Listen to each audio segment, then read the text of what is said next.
서울 관악구 봉천동은 좁은 골목과 다닥다닥 붙은 원룸 고시원, 오래된 주택들이 얽히고 설킨 동네였다. 이 지역은 대학가와 가까운 만큼 월세가 저렴한 고시원과 반지하 방이 많아 사회 초년생이나 취업 준비생들이 많이 거주하던 곳이었다. 그 중에서도 한 고시원은 유독 사람들의 입에 자주 오르내렸다. 그 고시원은 겉으로 보기에는 여느 고시원과 다를 것 없어 보였다.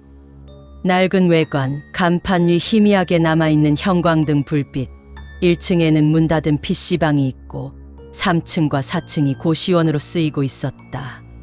그러나 이상한 소문은 수년 전부터 조금씩 퍼지기 시작했다. 처음엔 별거 아닌 소문이었다. 밤마다 복도에서 인기척이 느껴진다거나 샤워를 하고 있으면 누군가 밖에서 문을 잡아당기는 소리가 들린다든가, 복도 끝 창문 쪽에서 한밤중에 웅얼거리는 소리가 들린다든가. 하지만 어느 순간부터 그 이상한 경험담이 점점 구체적이고 기이한 형태로 변하기 시작했다. 샤워하다가 귀에 속삭이는 소리를 들었어요. 여기 있지 말하는 여자의 목소리였어요. 새벽 2시쯤 눈을 떴는데 제 발치 쪽에 누가 서 있었어요. 눈은 분명히 마주쳤는데 얼굴이 없었어요. 이런 이야기를 꺼낸 사람들은 곧 고시원을 떠났고 남은 사람들도 웬만하면 입을 닫았다. 고시원 주인은 요즘 애들이 예민하다며 대수롭지 않게 여겼고 주기적으로 방을 채우며 장사를 계속했다.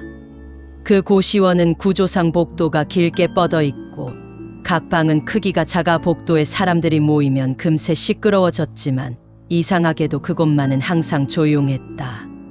그러던 중 2011년 3월 그 고시원에서 갑작스럽게 사건이 터졌다.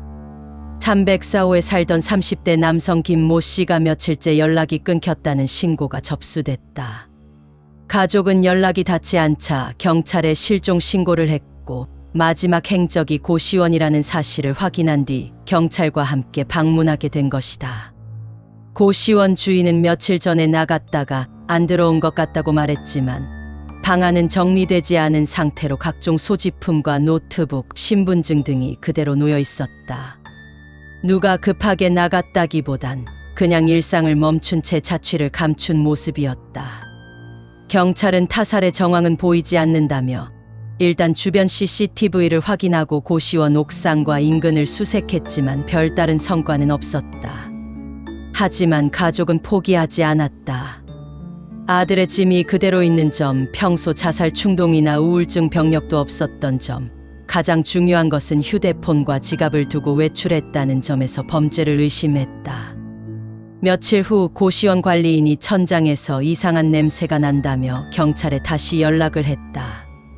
냄새는 점점 심해졌고 천장 위에서 무언가 썩는 듯한 악취가 고시원 전체로 퍼지고 있었다. 경찰은 다시 출동해 고시원 구조를 조사했고 결국 304호 천장 위 판넬을 열자 그 안에서 심하게 부패한 시신이 발견되었다. 시신은 심하게 훼손되어 있었고 온몸은 뒤틀린 채 웅크린 상태였다. 곧바로 국과수 감식이 이뤄졌고 DNA 대조 결과 실종된 김 씨와 일치하는 것으로 밝혀졌다. 경찰은 타살 가능성을 두고 본격 수사에 착수했고 김 씨의 마지막 행적을 추적하기 시작했다.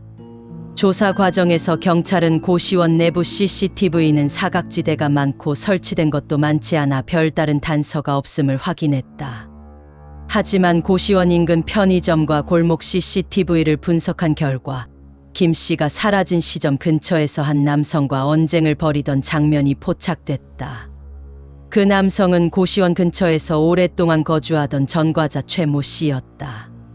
그는 김 씨와 같은 고시원 출신은 아니었지만 종종 그 근처에 드나들며 이전 고시원 입주자들과 알고 지낸 사이였다.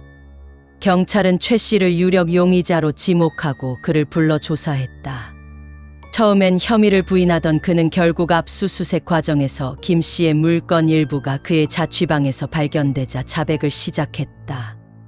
그는 금전 문제로 김 씨와 다툼 끝에 우발적으로 목을 졸라 살해했고 시신을 숨기기 위해 304호 천장 공간으로 밀어 넣었다고 진술했다.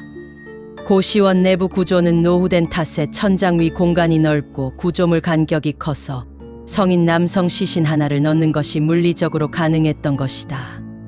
더군다나 304호는 평소 사용자가 저거 내부 상태를 살펴보는 사람이 거의 없었다. 살인범은 이 허점을 이용해 증거를 완전히 숨겼다고 생각했던 것이다.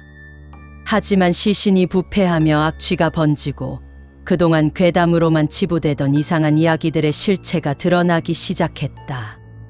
그 고시원에서 사람들이 느꼈던 이상한 인기척, 밤마다 들리던 웅얼거리는 소리, 샤워 중 들렸다는 속삭임. 모두 그 천장 위 시신의 부패 과정에서 생긴 진동, 소리, 악취 등이 조합되어 만들어낸 현상이었던 것이다.